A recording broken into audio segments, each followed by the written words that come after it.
Bueno, hola a todos. Hoy vamos a hacer una nueva charla de estas grabaciones eh, para la cruzada. El tema de hoy es un tema muy importante para todos los veterinarios porque es quizás nuestra puerta de entrada a los servicios de salud y es zoonosis. O sea que es una charla que la vamos a estar dividiendo en tres partes. Una que tiene que ver con epidemiología general de la zoonosis, o sea, aspectos comunes a toda la zoonosis. La segunda parte está vinculada a algunos conceptos de prevención, control, mejor dicho, de control y erradicación de enfermedades, con especial referencia a zoonosis.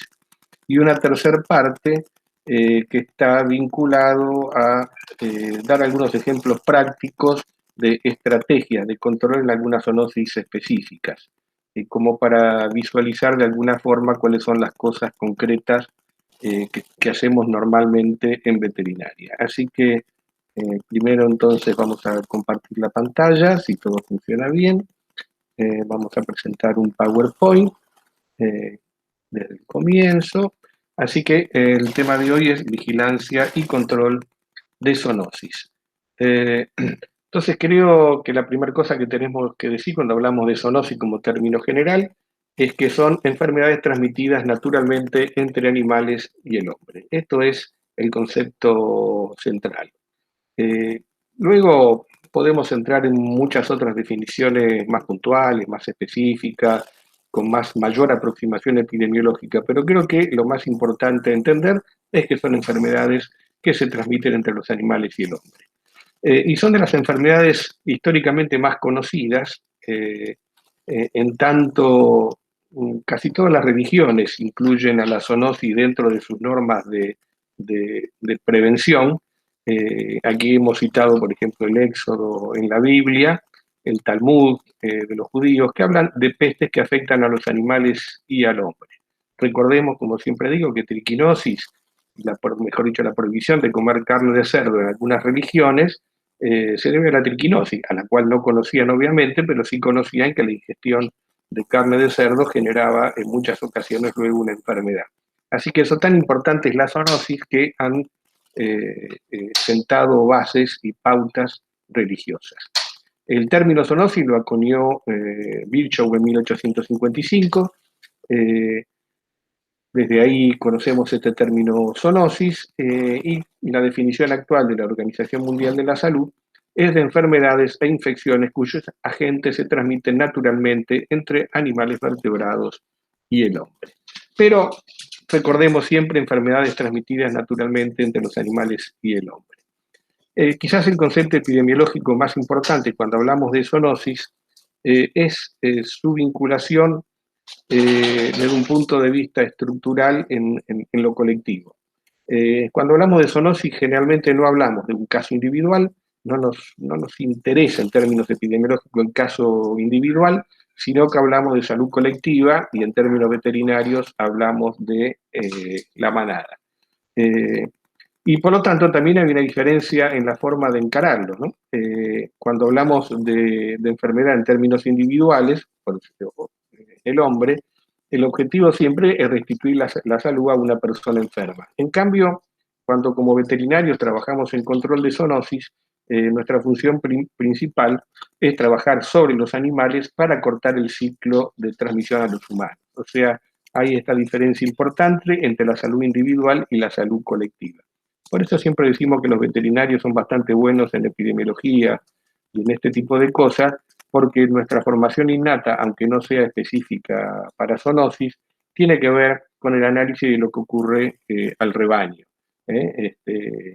Cómo se comporta el rebaño, cuántos enfermos hay, cuántas vacas caídas hay, qué comen, qué beben, si están todas apretadas en un potrero, en varios potreros, plantas tóxicas, y un montón de cosas que hacen que veamos normalmente un concepto colectivo más que qué es lo que le pasa a una persona o a un animal. Bueno, hay varias definiciones y términos que es necesario ir aprendiendo para fijar un léxico epidemiológico y un léxico de veterinaria en salud pública. Y esta primera clasificación es la que relaciona justamente el ciclo entre los animales y el hombre. Entonces hablamos de antropozoonosis, donde el agente etiológico está adaptado preferentemente a una especie animal y ocasionalmente puede pasar al hombre, y zooantroponosis, cuando el agente etiológico está adaptado al hombre y eventualmente puede pasar a un animal. O sea, ¿cuál es el sentido epidemiológico? ¿Cuál es el huésped más importante? Si el hombre o los animales, para esa definición. Luego tenemos la saprozoonosis, en las cuales el reservorio es no animal, y la anfixenosis como otra posibilidad de clasificación.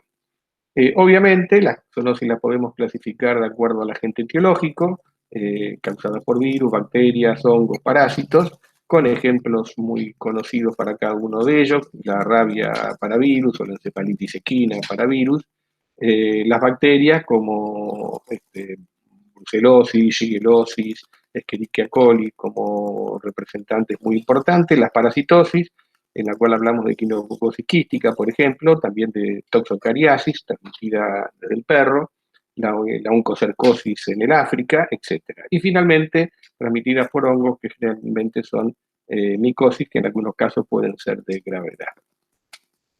Hay una cosa que caracteriza a la zoonosis, y es la existencia de grupos de riesgo.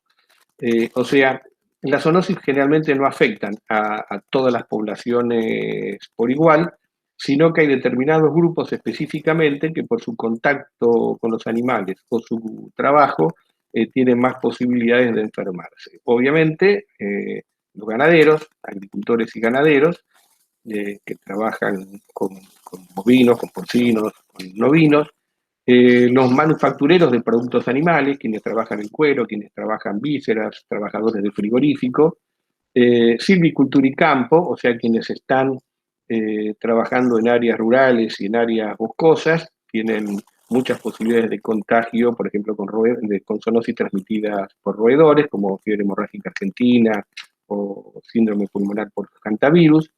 Actividades de recreo, que no son las más importantes, pero también determinadas enfermedades transmitidas por las aguas de recreación cuando están contaminadas, o el mismo síndrome pulmonar por hantavirus cuando entramos en cabañas sin una higiene correcta, por ejemplo. Obviamente el personal de clínica y de laboratorio, todavía se está hablando de si el virus del coronavirus salió o no salió de un laboratorio en Wuhan, pero obviamente el personal que está en laboratorio está manipulando agentes etiológicos y es personal de riesgo. Y obviamente quienes trabajan en epidemiología y los veterinarios. Los veterinarios somos un grupo de alta exposición a la zoonosis, obviamente nuestro trabajo es en contacto con animales, ya sea en la clínica individual de perros, en la clínica individual de bovinos o en el manejo de rodeo. Y finalmente, en situaciones de catástrofes, también las zoonosis tienden a abundar. Recordemos, por ejemplo, que cuando el terremoto que destruyó la ciudad de San Juan fue asociado a un brote de rabia tremendo, donde hubo un fuerte componente de acción veterinaria para controlar. O sea, las acciones de zoonosis están muy ligadas a las catástrofes, entre otras cosas porque desaparecen los servicios de agua potable, desaparecen los servicios de alcantarillado, entonces hay mucha más facilidad de contagio de determinadas enfermedades. El impacto de la zoonosis. Entonces, tenemos varias cosas para decir sobre el impacto de la zoonosis.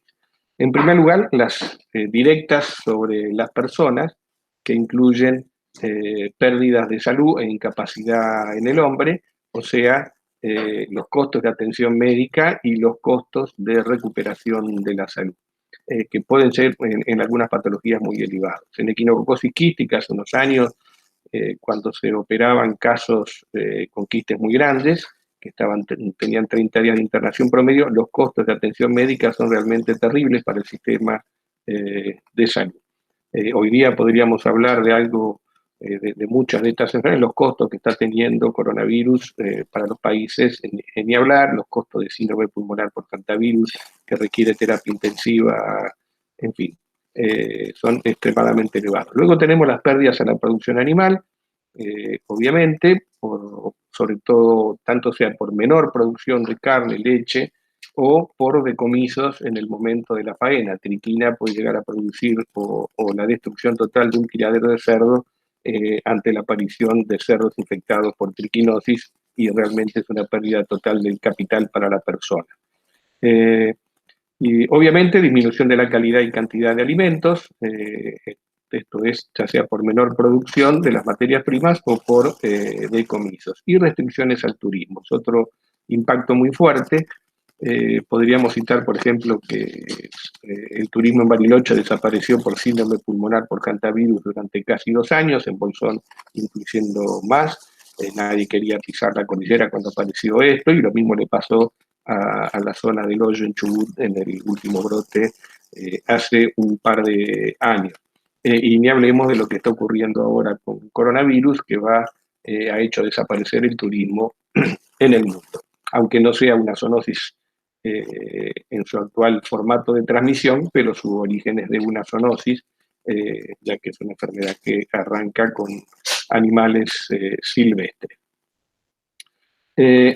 Después hay un elemento donde entramos ya a hablar de las particularidades epidemiológicas de la zoonosis, y tienen que ver en cómo estas se expanden, aparecen y se multiplican en función de los cambios que el hombre va haciendo del ambiente. Tenemos zoonosis que son absolutamente silvestres, esto es, que el reservorio o el agente etiológico están absolutamente ligados a un ámbito natural.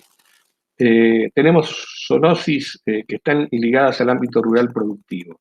Esto es, hay actividades en zonas rurales con producción de alimentos, producción animal o producción vegetal que se ligan a zoonosis. Zoonosis que están en el ámbito urbano, y esta modernidad que son las áreas de transición.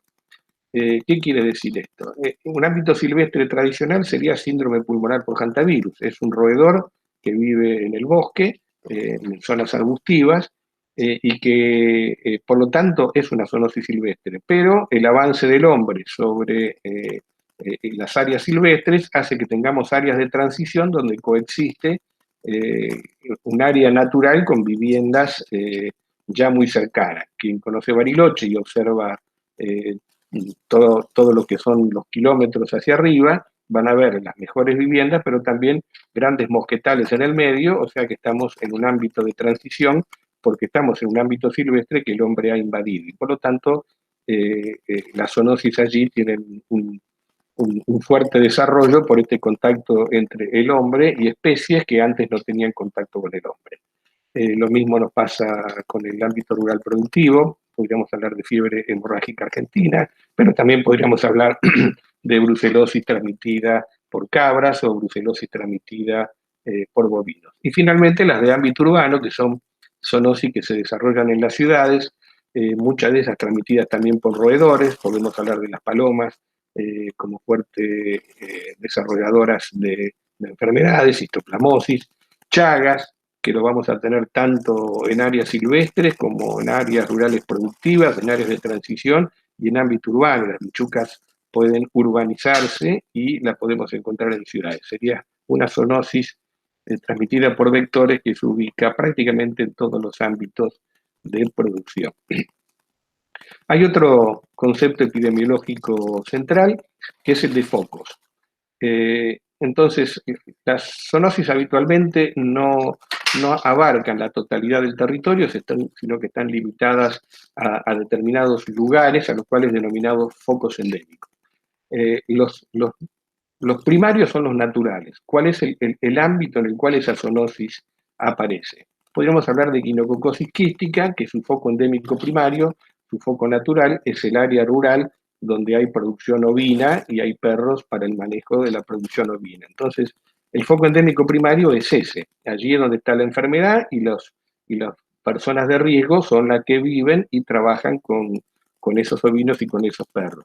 Pero esta enfermedad de golpe nos da focos endémicos secundarios, que no son los focos naturales, pero que generan enfermedad. Por ejemplo, en equinococosis quística, de golpe, ovejas viejas que ya no pueden vivir en las zonas rurales son compradas y trasladadas a áreas de chacras, por ejemplo, en el caso de Río Negro, en el Alto Valle de Río Negro o en la costa atlántica, que no son zonas normales de ese tipo de producciones, pero que al tener pastos blandos pueden esos animales que ya no tenían dientes vivir un par de años más, sacar una cría y un par de esquilas. Y de golpe entonces empezamos a tener la enfermedad en un foco aberrante, no natural, sería como una metástasis a un lugar. Hemos visto focos de Chagas, por ejemplo, en pleno centro de la ciudad de Cipolletti, a partir de la colonización por Triatom infestan de una iglesia, del campanario de una iglesia, desde el cual invadían viviendas urbanas, insisto, en pleno centro de Cipolletti. Obviamente es un foco endémico secundario, no es el foco natural en el cual vive la bicho. Otro tipo de clasificación es según el tipo de ciclo. Hablamos de zoonosis directas, como aquellas donde la transmisión es automática entre el huésped susceptible y el reservorio. Lo más típico es rabia, transmitida por mordeduras. Es una zoonosis de transmisión directa. Las ciclozoonosis tienen un ciclo que abarca más de un vertebrado. Lo típico es equinococosis quística, que involucra perro y oveja en un ciclo de transmisión, y las metazoonosis, que son extremadamente importantes, en las cuales tenemos vectores incluidos en la transmisión. Podría ser encefalitis equina, puede ser Chagas, tenemos hoy día dengue, muchas enfermedades vectoriales en las cuales el agente etiológico puede vivir, ser transportado por el vector o multiplicarse adentro del vector o inclusive cambiar su percepción. Y finalmente hay un aspecto epidemiológico importante, que es la diferencia entre zoonosis de ciclo urbano o sinantrópicas y zoonosis rurales o exoantrópicas, donde realmente tienen comportamientos absolutamente distintos desde el punto de vista epidemiológico. Así, tenemos las zoonosis urbanas, a lo cual le denominamos microfocos, porque no abarcan todo el ámbito de una ciudad, sino que básicamente marcan pequeños lugares. Un palomar es un microfoco. Una colonia de murciélagos con portadores de rabia es un microfoco. No es toda la ciudad, no son todos los animales. Esto quiere decir que son exóticos en el sentido de tener una expansión centrífuga. Ese microfoco genera enfermedad hacia afuera de foco. Normalmente están asociadas a animales de pequeño porte, a mascotas o animales sinantrópicos como roedores, y en general son enfermedades no profesionales. En algún caso pueden afectar a veterinarios, pero esto enferman a personas en general que conviven con estos tipos de animales. Básicamente generan impacto sobre la salud y las pérdidas económicas son indirectas justamente por la atención médica, pero no generan costos normalmente o mayormente a la producción. El otro extremo son las zoonosis rurales, a los cuales llamamos macrofocos, porque son epidémicas, tienen una expansión centrípeta, o sea, estas sí abarcan territorio y se expanden con mucha facilidad. Básicamente son animales de interés ganadero, entonces aquí vamos a tener aftosa, brucelosis y este tipo de enfermedades. Son enfermedades profesionales, afectan a los ganaderos, a los veterinarios, a los trabajadores rurales, como dijimos hoy, a esos grupos. Y básicamente no son individuales, sino que afectan salud de los rebaños. Por lo tanto, generan pérdidas económicas directas a la producción animal. O sea que son muy distintas los conceptos vinculados a zoonosis urbanas y zoonosis rurales. Y finalmente, tenemos la última clasificación, que es la de zoonosis emergentes y la de zoonosis reemergentes, recordando que hablamos de las emergentes como enfermedades nuevas, que prácticamente no eran conocidas y que aparecen de golpe generando daño, o eran conocidas pero no habían generado episodios importantes, como sería el caso de ébola. Tenemos fiebre del Nilo y el más moderno, que es el coronavirus, que insisto, si bien no es una zoonosis estricta, en su origen lo es, pero es un típico ejemplo de una enfermedad emergente que no existía y apareció. Y las reemergentes son aquellas donde ya han existido y que de golpe vuelven a aparecer. Dengue sería un excelente ejemplo. El dengue estaba erradicado de América, porque estaba erradicado el mosquito. De golpe fue reintroducido y a partir de allí tuvo un avance tremendo, y hoy en la Argentina tenemos un brote de dengue muy importante. Es una típica enfermedad reemergente. ¿A qué se deben estas cosas? Bueno, cambios climáticos, cambios ecológicos, cambios culturales, los aviones, los transportes, las rutas, el efecto niño, la humedad, el cambio, en fin. Todas estas cosas hacen que tengamos enfermedades que reaparecen o enfermedades nuevas que aparecen. Recordemos el ejemplo del COVID, a partir de esta interrelación entre personas, murciélagos y otras especies en una feria. Lo mismo pasó antes con el SARS, donde una mutación del virus genera este problema, o el ébola. Bueno, eso es en términos generales, aspectos vinculados a la epidemiología de la zoonosis.